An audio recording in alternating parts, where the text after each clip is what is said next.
ملک صاحب سر بہت شکریہ آپ کے قیمتی وقت کے لیے.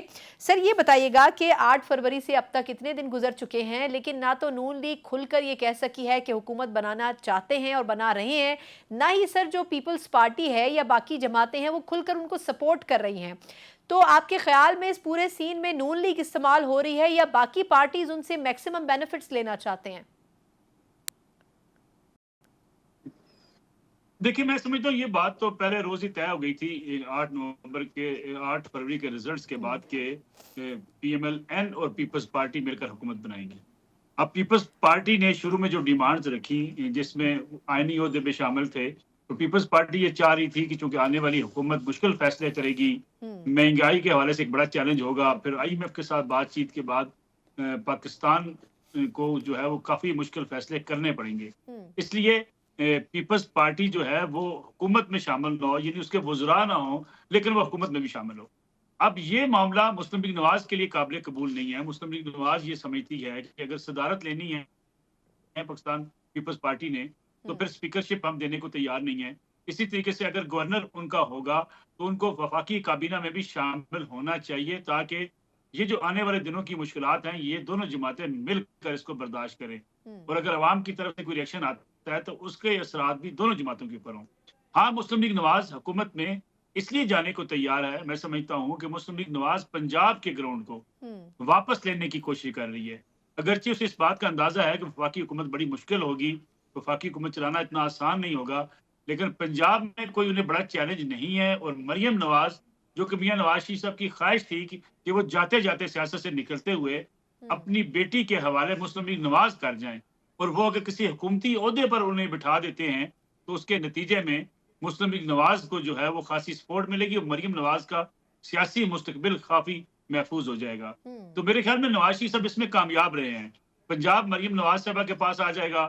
مسلم لیگ نواز کے پاس ایک اور موقع ہوگا کہ وہ پنجاب کے اندر اپنی جو ان کے ووٹ بینک میں کمی ہوئی ہے اس کو پورا کر سکتی ہے. جو ماضی کے ان کے منصوبے تھے ان کو پایہ تکمیل تک پہنچا کر عوامی رابطہ رکھ کے اور پنجاب کے اندر اپنی سیاسی گرپ کو، کیونکہ بلدیاتی انتخابات بھی مسلم لیگ نواز کے پیش نظر ہیں، اور اگر بلدیاتی ادارے وہ بنانے میں کامیاب ہوتی ہے، اپنے بہت سے لوگ وہاں ایڈجسٹ کر لیتی ہے، تو مسلم لیگ نواز پنجاب کے لیے خاصی جو ہے اپنے آپ کو اپنی گرپ واپس لے لے گی. نہیں لیکن نصر اللہ اب صاحب، یہ فیصلہ سر ہونا باقی ہے. مجھے ایک سوال کی اجازت دیں سر، لیکن یہ بڑا کنفیوژن ہے کہ پی ٹی آئی کی جو اسلام آباد کی 3 بڑی نشستیں تھیں ان کے امیدوار لیگل پلیٹ فارمز پر گئے، عدالتوں میں گئے، وہ الیکشن کمیشن نے وہ فیصلے بھی واپس لے لیے. پھر مانسہرہ کا جو حلقہ ہے اس کو بھی کنٹروورشل بنا دیا کہ جی اس کے بیلٹ پیپر لاہور میں چھپ رہے ہیں، اس کی جعلی ویڈیوز بھی آ گئیں. لیکن اب ایسی سچویشن میں آپ کے خیال میں کتنا امپورٹنٹ ہے کہ پہلے دیکھ لیا جائے کہ آیا جینونلی پی ٹی آئی اور نون لیگ کہاں کہاں جیتی ہیں؟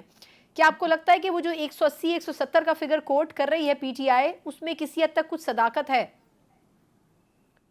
دیکھیے میں سمجھتا ہوں پی ٹی آئی کے بعض جگہوں پہ اعتراضات درست ہو سکتے ہیں، بعض جگہوں پہ پی ایم ایل این کے اعتراضات درست ہیں. کہیں مولانا فضل الرحمان گلا شکوہ کرتے ہیں، کہیں پیپلز پارٹی کراچی کے انتخابات کے حوالے سے گلا شکوہ کرتی نظر آتی ہے. لیکن اس کا فورم کیا ہے؟ اس کا فورم ہے الیکشن ٹریبونلز بن چکے ہیں، وہاں پہ جایا جائے، وہاں پہ یہ ثابت کیا جائے کہ کون سی جماعت الیکشن جیتی ہوئی ہے. اگر یہ کہا جائے کہ کوئی بے ضابطیاں نہیں ہوئی یا پاکستان کے الیکشن میں کہیں نہ کہیں مداخلت نہیں ہوتی تو میرے خیال میں ایسی بات درست نہیں ہے. 2018 میں بھی ایسی بے ضابطیاں تھیں، 2013 میں بھی ایسے ہی سوالات اٹھے تھے، لیکن بدقسمتی سے پاکستان میں سیاسی بیان بازی بہت زیادہ کی جاتی ہے، ایویڈنس کی طرف توجہ کم دی جاتی ہے. اب اگر تمام لوگ اپنے شواہد لے کے ٹریبونلز کے پاس چلے جاتے ہیں اور وہاں جا کے ثابت کرتے ہیں کہ ان کے ساتھ زیادتی ہوئی ہے تو پھر ہم کسی آگے کی طرف بڑھ سکتے ہیں.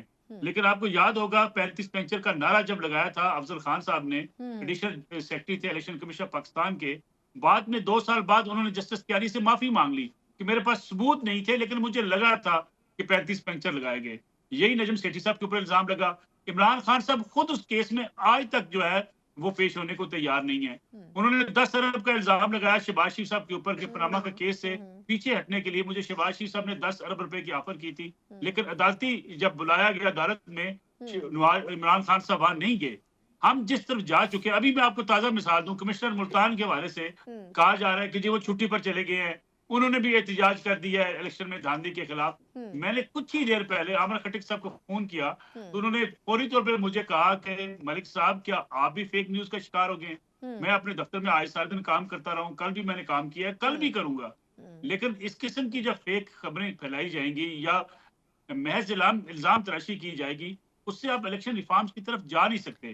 سوال تو یہ ہونا چاہیے کہ جب عمران خان صاحب قومی اسمبلی سے استعفے دے کے نکل گئے تو پھر اب نگران حکومتوں کا بن جانا ایک امر تھا کہ اس نے بننا تھا.